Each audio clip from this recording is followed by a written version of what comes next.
Donc l'entretien Campus France, c'est pas un examen, c'est pas un test, mais c'est juste vous évaluer, voir que votre dossier est solide, il est correct, il en vaut la peine et il est cohérent. Voilà. Donc il faut y aller en étant préparé. Voilà, parce que même si vous pouvez avoir un projet professionnel qui en vaut la peine, qui est bien, un projet académique qui est bien, mais il faut aussi savoir s'exprimer. Il faut aussi savoir le présenter. Il faut savoir le démontrer, le présenter à une personne pour que la personne comprenne et se dise, oui, en fait, c'est cohérent. Voilà. Parce qu'en fait, l'idée, c'est de l'avoir, mais l'idée, c'est aussi de pouvoir le transmettre, en tout cas, verbalement.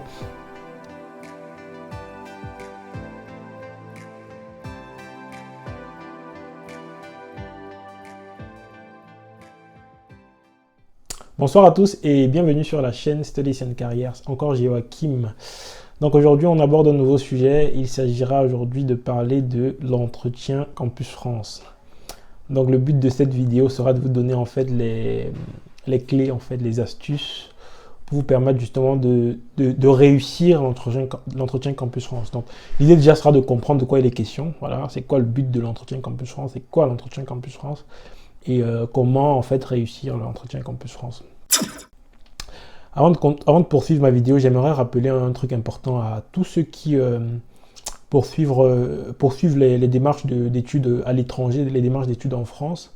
J'ai eu l'occasion, en tout cas j'ai eu l'occasion d'échanger avec pas mal d'entre vous qui suivaient ces démarches-là. Et moi, je voudrais vous encourager sur un truc qui est important. Et j'imagine que beaucoup d'entre vous n'avez pas conscience de l'importance de ce facteur-là.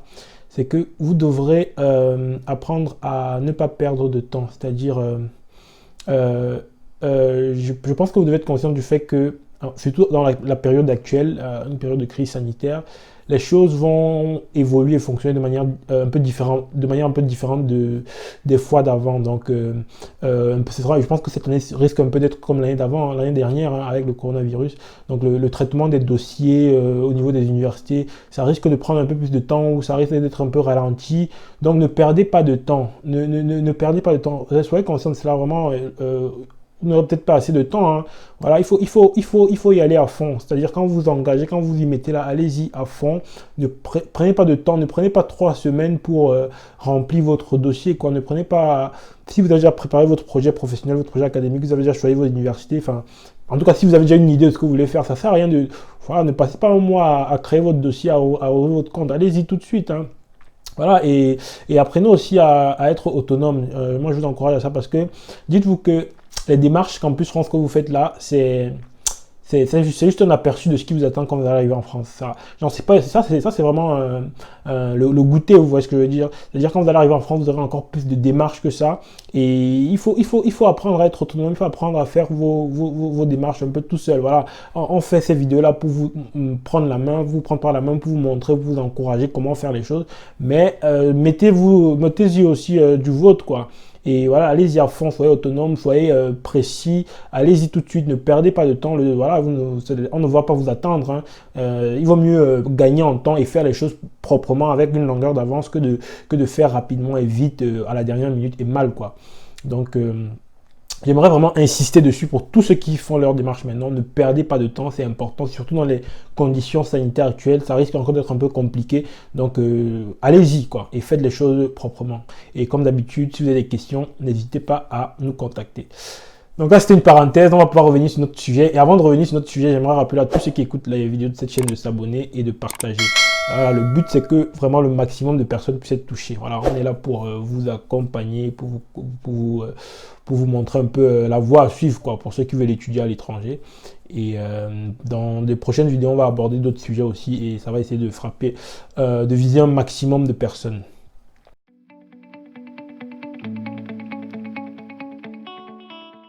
Donc, on va donc revenir à notre sujet qui est l'entretien Campus France. Donc déjà, c'est quoi l'entretien Campus France? C'est quoi le but de l'entretien Campus France? Vous devez savoir que lorsque vous souhaitez venir étudier en France, donc c'est-à-dire après d'avoir fait tout ce qui est choix des universités, choix des formations, après avoir préparé votre projet de professionnel, votre projet de carrière, votre projet académique, vous savez un peu les universités dans lesquels vous allez aller étudier ce que vous voulez étudier, ce que vous voulez devenir plus tard. Voilà. Vous allez remplir votre dossier comme j'ai expliqué dans les vidéos d'avant. Vous allez mettre vos formations, vous allez mettre vos motivations et tout ça, vos CV. Et à un moment donné, on va vous dire, bon, monsieur ou madame, vous devez passer un entretien. Et justement, c'est quoi le but de cet entretien-là à Campus France? Ben, en fait, le but, c'est tout simplement d'évaluer en fait votre candidature, votre projet. Voilà, il faut savoir que l'entretien Campus France, c'est pas un examen, c'est pas un test. Alors, on va pas prendre ça comme un test, on va prendre ça comme une évaluation. C'est vraiment un entretien, un échange, parce que l'idée de l'entretien Campus France, c'est pas de vous piéger. Voilà, il faut avoir ça en tête. C'est-à-dire, ne partez pas là-bas en vous disant que c'est un examen, on veut me piéger, on veut que j'échoue. Non, c'est pas ça le but. Le but, c'est vraiment de permettre à ceux qui ont des projets viables, des projets concrets, des projets qui valent la peine de pouvoir mener ce projet-là. Parce que avant même de continuer ma vidéo, sachez que lorsque vous soumettez vos dossiers sur la plateforme Études en France, c'est-à-dire lorsque vous allez remplir vos dossiers, mettre vos bulletins, tout ça, choisir vos formations, mettre vos motivations et soumettre à Campus France, en fait, les universités vont recevoir vos dossiers. Donc, en fait, les universités vont évaluer vos dossiers, évaluer les bulletins, évaluer les notes, évaluer le projet, tout ça, tout ça. Mais, Campus France également donne une note à chaque université dans laquelle vous allez postuler concernant sa perception de vous lors de l'entretien. Donc, vous voyez à quel point cet entretien est important parce que Campus France va donner un avis soit favorable aux universités dans lesquelles vous postulez ou défavorable.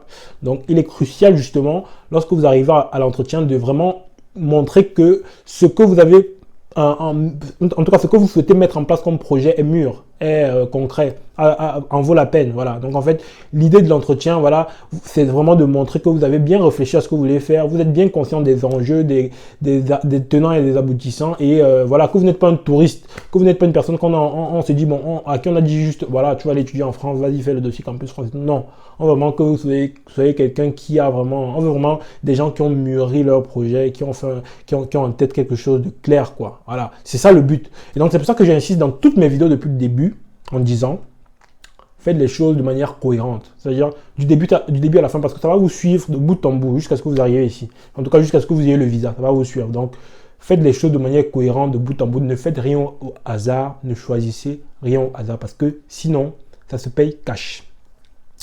Donc, le but de l'entretien Campus France, justement, c'est quoi? C'est non seulement d'évaluer votre projet, c'est-à-dire de voir voilà, que le projet, il en vaut la peine, voilà, il est mûr, il est concis, il est précis. Mais c'est également d'évaluer votre personne. Enfin, quand je dis votre personne, c'est pas voir si vous êtes grand ou petit, non. C'est déjà de voir si vous parlez français correctement. Voilà, on va voir quand même vous avez un niveau de français, quoi, parce qu'on ne sait pas qui se cache derrière l'écran quand il y a qui remplit le dossier. Deuxièmement, on veut aussi évaluer vos données, vos diplômes, en fait, en tout cas vos diplômes, vos documents. Parce qu'en fait, comme j'ai dit, c'est-à-dire quand vous allez remplir votre dossier sur l'espace Campus France, sur l'espace études en France, vous allez mettre toutes vos informations personnelles, vous allez mettre vos documents, vos bulletins, vos relevés de notes, votre passeport et tout ça, tout ça. Mais en fait, lors de l'entretien, après avoir soumis votre dossier et après avoir réservé un entretien avec Campus France, parce que bien sûr, il faut réserver l'entretien, après avoir bien sûr payé les frais, bon, ça c'est quelque chose qui en va de soi. Lors de l'entretien, vous serez obligé de venir à l'entretien avec vos pièces originales. Parce qu'en fait, il est important qu'on vérifie là que ces pièces-là soient conformes. Parce qu'en fait, on s'est rendu compte qu'il y a plein de gens parfois qui faisaient des faux bulletins, qui faisaient des faux relevés de notes, de fausses attestations, voilà.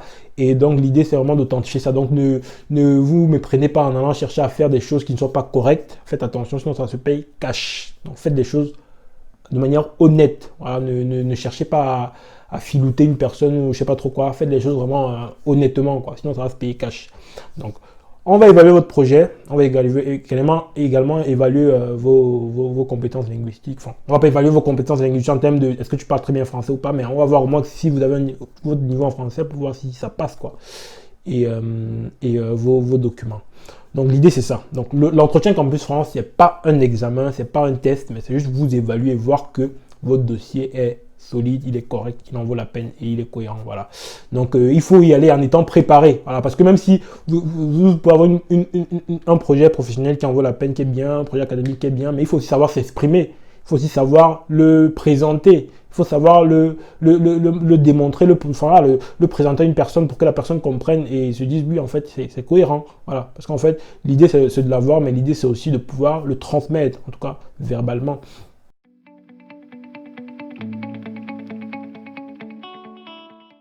Donc l'idée donc de cette vidéo pour la suite, ce sera justement d'essayer un peu d'aborder quelques questions qui reviennent souvent en entretien Campus France et qui sont plus ou moins essentielles à un peu à discuter, voilà, parce que voilà, l'idée c'est de voir un peu les différentes approches, les différentes tournées qu'on pourrait prendre vis-à-vis de certaines questions. Une première question généralement qu'on va te poser, enfin de manière générale quand vous allez arriver à l'entretien Campus France, voilà, on va vous demander de vous présenter.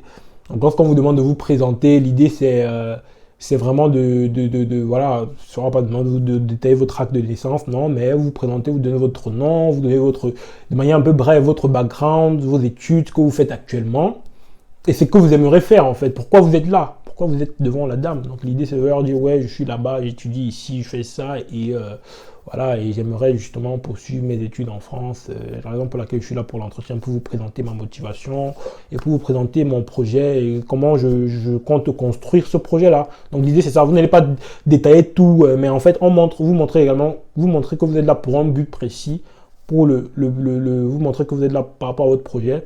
Vous leur dites clairement que vous êtes venu pour leur présenter votre projet et le justifier, montrer comment vous comptez le mettre en place, l'agencement de bout en bout. Voilà. Donc ensuite, il y a d'autres questions comme pourquoi la France, par exemple. Ça, c'est une question qui va revenir très souvent. Pourquoi vous voulez, mais pourquoi souhaitez-vous étudier en France?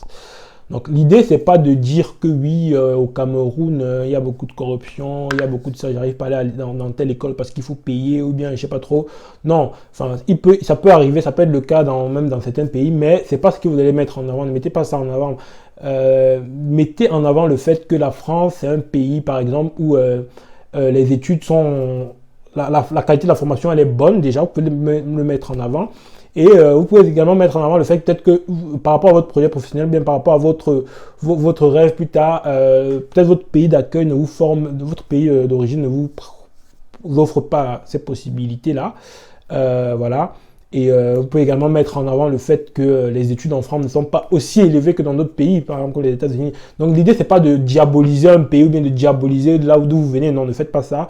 Mais vraiment, mettez en avant les qualités de la France, ce que ça peut vous apporter en fait, ce que ça peut vous apporter comme plus par rapport à votre futur, par rapport à vos projets. Donc voilà, c'est un peu ça l'idée. Donc ensuite, on va vous demander également pourquoi vous avez choisi ces formations-là, pourquoi vous avez choisi de faire une licence en mathématiques, bien pourquoi vous avez choisi de vous inscrire en master en physique, master en littérature. Et là, c'est une question importante parce que c'est là maintenant que vous allez devoir mettre en avant vos projets d'études, donc projets académiques et vos projets professionnel. Donc en fait, votre projet professionnel, votre projet académique, on va dire pourquoi vous avez choisi ces formations-là. L'idée, c'est de justifier effectivement pourquoi est-ce que vous avez décidé de faire une licence en mathématiques là. C'est-à-dire pourquoi vous voulez aller en licence en mathématiques. Donc vous allez donc justement mettre en avant votre projet professionnel. Donc on a déjà fait des vidéos sur le projet professionnel et le projet d'études, projet académique. Donc, je vous avais dit dans ces vidéos-là que c'est important de bien le construire et que le projet académique, projet professionnel doivent être cohérents parce que vous avez un projet académique, c'est comme une voie que vous empruntez pour atteindre un but. Donc, le projet professionnel, c'est un peu votre but.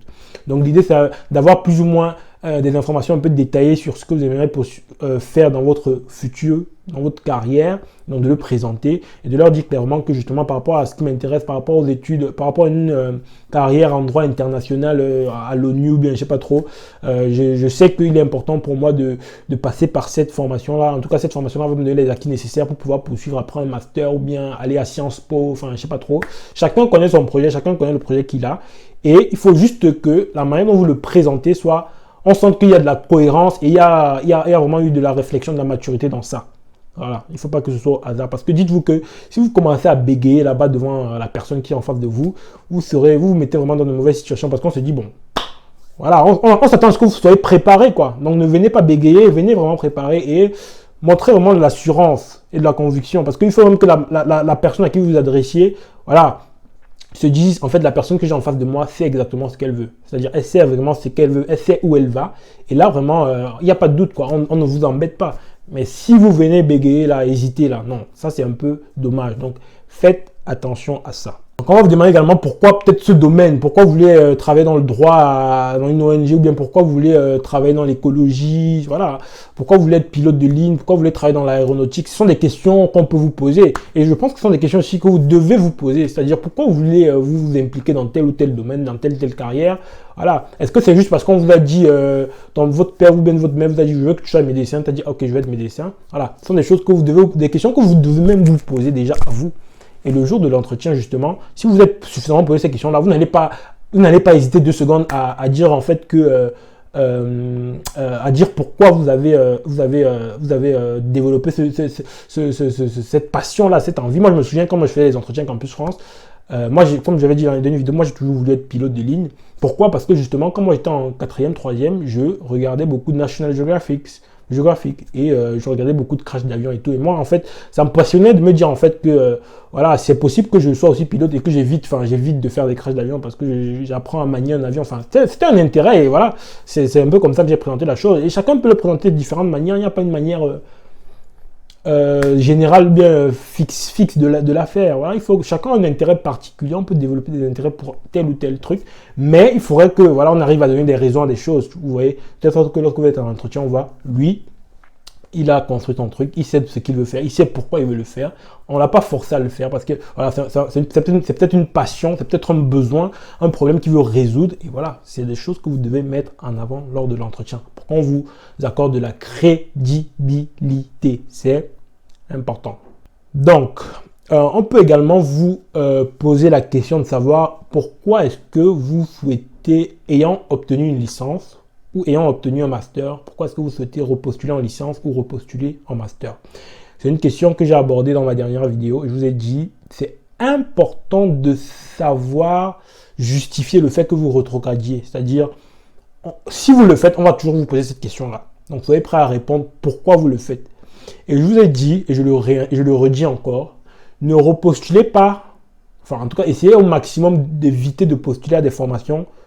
C'est-à-dire que vous avez déjà suivi au Cameroun, si vous avez déjà une licence en économie ou en droit, je ne sais pas trop, évitez de revenir refaire une licence en droit pour continuer en droit après ici. Voilà. Bien, si vous avez déjà une licence en physique, enfin je ne sais pas trop, mais vous avez déjà une licence en physique, vous postulez une licence en physique, voilà. Donc, évitez de repostuler à des formations que vous avez déjà obtenues, des cursus que vous avez déjà eus, mais également, soyez prêts à justifier le fait que vous vouliez rétrograder, c'est-à-dire que vous vouliez venir à repostuler pour des niveaux d'études que vous avez déjà eus, bien vous avez déjà suivi dans votre pays d'origine. Et justement, une des raisons, ça peut être le fait que voilà, vous voulez plutôt orienter votre carrière dans tel domaine, et vous vous êtes rendu compte qu'en France, en fait, les cours qu'on propose, justement, sont un peu plus... Il y a un peu plus de complément, c'est un peu plus complet, c'est-à-dire par rapport aux cours que vous avez suivis dans votre pays, il y a des cours que vous n'avez pas pu suivre, en fait, qui sont proposés en France, qui vont vous permettre justement de mieux vous préparer à affronter, à aborder le master, à aborder votre licence après, ou bien votre master après, enfin, je ne sais pas trop. Mais en gros, il faut que l'argument soit solide, quoi. En tout cas, il faut qu'il y ait un argument qui puisse justifier le fait que vous vouliez rétrograder. Bon, après, voilà, vous pouvez rétrograder et le justifier bien, hein. Vous pouvez même refaire une licence que vous avez déjà fait et le justifier bien, même si je ne conseille pas trop, vous pouvez refaire un master que vous avez déjà fait et le justifier bien, mais il faut dire que la justification soit là. Mais en tout cas, dans la majorité des cas où j'ai vu des gens repostuler à des formations qu'ils avaient déjà faites, on leur a souvent refusé l'admission. Donc, moi, je vous le dis en connaissance de cause. On peut vous poser également la question de savoir pourquoi est-ce que vous avez eu des mauvaises notes. Pourquoi est-ce que vous avez eu des mauvaises notes au premier trimestre, au premier semestre, au deuxième semestre. Voilà, on n'est pas en train de vous juger sur vos notes, de vous juger sur votre travail, mais l'idée, en fait, on veut voir en vous quelqu'un qui a su apprendre de ses erreurs, quelqu'un qui a su tirer des leçons des choses, des événements passés. Vous pouvez mettre en avant le fait que, justement, au premier semestre, en fait, vous voyez là, dans mon bulletin, j'ai eu de mauvaises notes, mais j'ai pu me rattraper au second semestre. Et en fait, ce qui s'est passé, c'est que j'ai compris, en fait, qu'il fallait que j'arrive à mieux m'organiser, mieux me situer, mieux me préparer, à prioriser certaines choses. Voilà. Montrer même que, malgré le fait que vous n'ayez pas eu de très bonnes notes, vous avez au moins pu prendre des leçons par rapport à ces expériences-là. Ce sont des choses même qui vous apportent des plus, en fait, lors des entretiens. Plus même que le fait que vous n'ayez pas eu de très bonnes notes. Voilà. Montrez au moins que vous avez tiré des leçons de vos expériences passées. C'est des bonus. Donc voilà, prenez ça en compte. Voilà, même si vous avez eu de mauvaises notes au premier semestre, vous n'avez pas eu de meilleures notes après, montrez que vous avez pu tirer des leçons de ces expériences-là. Ça va aussi vous apporter de la crédibilité, ça va vous augmenter les points et les chances justement d'avoir un avis favorable à l'issue de l'entretien. Et il y a une autre question aussi importante, le plan B, c'est-à-dire on vous dit, voilà, qu'est-ce que vous faites si vous n'avez pas d'admission dans les universités. Alors c'est important aussi de savoir être prêt à répondre à ces questions-là parce que voilà, on veut aussi voir le fait que vous ne mettez pas tous vos œufs dans un panier, quoi. Voilà, l'idée c'est de montrer que bon voilà, vous avez d'autres possibilités, vous avez d'autres alternatives, que même si la France est peut-être votre priorité, mais il y a des relais en fait, il y a des choses sur lesquelles vous pouvez vous appuyer après si ça ne marche pas. Donc sachez préparer ça. Je ne vais pas vous dire ce sur quoi vous allez vous appuyer, mais préparez-vous. Voilà. Et essayez de réfléchir comment vous pouvez répondre à ces questions-là en disant ouais. Je pourrais plutôt m'orienter dans, enfin je sais pas, peut-être dans un autre pays, enfin bref, je sais pas, dans un autre pays, ou alors dire que non, enfin ce que vous pourriez dire par exemple, c'est dire en fait que voilà, si ça marche pas, je pourrais continuer ma formation au Cameroun, bien dans mon pays, dans tel domaine, et peut-être refaire plus tard, ou alors orienter ma carrière différemment, c'est-à-dire montrer qu'il y a un plan B qui vous permettra également de pouvoir arriver à votre projet professionnel. Donc voilà, c'est ça un peu l'idée. Et une autre question également qui revient souvent, c'est qu'est-ce que vous faites après vos études? Est-ce que vous voulez rester en France ou revenir? Bon, je sais que généralement tout le monde dit oui, voilà, je vais revenir dans mon pays, aider au développement de mon pays, machin. Voilà, on connaît tout le verbe que tout le monde raconte là-bas. Mais moi je pense que, enfin, voilà, je ne vous empêche pas de dire ça, vous pouvez le dire, vous pouvez dire ouais. Je veux travailler un peu quelques années là en France, voilà, avoir un peu d'expérience et venir justement après dans mon pays pour pouvoir mettre à contribution mes compétences, pour pouvoir aider mon pays. Voilà, ce sont des choses que vous pouvez mettre en avant et voilà, il n'y a pas de mal à dire ça, hein, même si tout le monde le dit, même si tout le monde ne le croit pas, voilà, tout le monde sait qu'il ne le croit pas. Enfin, en tout cas, beaucoup de gens n'y croient pas forcément, mais bon, ils le disent quand même. Après, vous pouvez être aussi honnête, hein. C'est-à-dire même en fonction de votre domaine, en fonction du fait que voilà, vous travaillez, vous avez choisi un domaine en particulier, bah, vous pouvez être amené à dire que bon, en fait, par rapport au domaine que je choisis, je veux m'investir plus dans l'aérospatial. Vous n'allez pas le faire l'aérospatial en Afrique, enfin, vous allez faire ça où? Voilà. Il faut être aussi honnête, c'est-à-dire essayez de donner une réponse qui est cohérente, quoi. Ne dites pas que, enfin, bien sûr, je ne veux pas dire qu'on ne peut pas faire l'aérospatial en Afrique, bien sûr, on peut le faire, on pourra y arriver peut-être dans quelques années, mais voilà, essayez au moins d'être crédible même dans votre mensonge. Voilà, c'est pas pour vous encourager à mentir, mais voilà, soyez au moins lucide et concret, enfin en tout cas cohérent, quoi. Voilà, c'est pas pour vous encourager à mentir, bien évidemment, mais en fait, vous voyez ce que je veux dire. Donc c'est ça l'idée. On pourrait également vous poser la question de savoir pourquoi est-ce que vous avez choisi ces villes-là en particulier. Pourquoi est-ce que vous avez choisi ces universités-là en particulier dans ces villes-là. Alors n'allez pas dire en fait que la ville elle est belle, la ville il y a le soleil, il fait beau, non, il y a la plage. Non, mettez vraiment en avant le fait que ce sont les formations qui s'adaptent le mieux à votre projet et justement vous allez choisir ces villes-là par rapport, bien ces universités-là par rapport au fait que ça s'adapte mieux à votre projet que dans d'autres villes, quoi. Ne dites pas que mon père est là-bas, oui, ma soeur est là-bas, non. Pas ça le but. Montrez vraiment que vous allez là-bas pour quelque chose. C'est voilà, c'est vraiment pour étudier et pour réussir, quoi. Il faut le mettre en avant. Les questions qu'on va vous poser peuvent être également liées à la vie en fait en France. C'est-à-dire on pourra également vous demander est-ce que vous êtes conscient du coût de vie en France. Donc là-bas c'est plus lié au financement de vos études et au financement même de vos coûts de vie en France en fait. Voilà, on veut savoir si voilà, vous savez combien ça coûte la vie d'un étudiant en France, voilà, en moyenne, quoi. Donc vous devez être conscient et dire que oui, je sais qu'en moyenne pour un étudiant qui vit en province, ça peut coûter 400, 500 euros en moyenne. À Paris, un peu plus 600, 700. Alors, en tout cas, mettez ça en avant. En fait, montrez au moins que vous êtes intéressé par la France, que vous avez fait assez de recherches et que vous connaissez comment les choses marchent. Voilà. On va vous demander, est-ce que vous savez comment on fait pour obtenir le logement en France? Voilà, vous dites que, bah, en fait, je sais que juste lorsque j'aurai mon admission, je vais pouvoir contacter mon université et contacter le Crous, justement, pour essayer d'avoir un logement. Et si ça ne marche pas, je vais essayer de voir si je peux trouver un logement via un particulier, par exemple, ou alors me faire aider par quelqu'un qui est déjà là-bas pour me trouver un logement chez un particulier. Ou alors, voilà, si vous avez de la famille, je dis, en fait, oui, en fait, ça tombe bien, j'ai de la famille dans la ville, je vais étudier, donc s'ils me prennent, je vais pouvoir habiter là-bas. Bon, en tout cas, il faut avoir des réponses déjà bien prêtes, quoi, bien faites et voilà, c'est pas du bashing, vous ne bushez rien, voilà, mais ce sont des choses que vous allez dire de manière naturelle parce que pour vous, c'est quelque chose dont vous avez pris le temps de lire, de vous préparer, de vous vous y préparer et de maîtriser un certain nombre de choses. Donc, alors, pour conclure un peu sur cette vidéo, l'idée c'est vraiment de montrer votre intérêt lors de l'entretien, montrer votre intérêt, montrer que vous êtes intéressé par la France, montrer que votre projet est cohérent, montrer que vous avez compris pourquoi vous voulez aller en France, montrer que voilà, vous n'êtes pas un touriste, qu'on ne vous envoie pas en France parce que voilà, on veut que vous allez étudier en Europe et que vous ne faites pas médecine parce que votre père vous a demandé de faire, mais que vous le faites parce que vous avez un projet concret que vous aimez réaliser. Voilà. Et voilà, soyez naturel, hein, ne vous mettez pas la pression, c'est pas un examen, c'est pas une évaluation, c'est un entretien. L'entretien, c'est fait pour échanger, c'est pour discuter.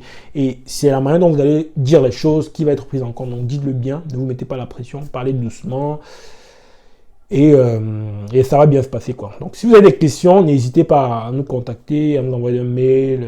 Voilà, nous on ne répond que, enfin, en tout cas je ne réponds que par mail pour l'instant. Et voilà, et écrivez-nous, on va vous répondre. Et ce que je vais faire, c'est que je vais vous mettre en fait un lien en fait Google Doc sur lequel vous allez pouvoir avoir accès à des questions d'entretien type en fait auxquelles on donne un peu des idées de réponses. Voilà, ce ne sont pas des réponses que vous devez retenir, mais ce sont des idées de réponses. Après, vous pouvez les adapter à votre situation. Voilà, l'idée c'est pas que vous bûchiez ça et que vous reteniez tout. Non, c'est pas ça le but. Mais ce sont des approches en fait. Et ce fichier-là, je tiens à le préciser, il n'est pas de moi. Je l'ai trouvé sur Internet en fait par quelqu'un. Et je l'ai trouvé vraiment très intéressant, très complet. Donc c'est pour ça que j'aimerais le partager avec vous. Donc il n'est pas de moi, il est d'une personne que je ne connais pas. Mais la personne a bien fait ça. Et je vais mettre ça sur un drive. Vous allez pouvoir, enfin en tout cas sur un lien, vous allez pouvoir le récupérer. Donc je vais mettre un lien en bas de la vidéo. Après, vous allez pouvoir le récupérer. Vous allez pouvoir vous en servir pour préparer vos entretiens. Donc d'ici là, je vous souhaite bon courage dans la suite de vos démarches. Continuez à carburer, à y aller à fond. Ne perdez pas le temps. Apprenez à être autonome, gagnez en autonomie. Allez-y à fond, ne vous découragez pas. Si vous avez des questions, revenez à nous. On va vous répondre et on va répondre à vos questions. Et on est là pour vous accompagner. Donc je vous souhaite bon courage et je vous dis à très bientôt pour une nouvelle vidéo.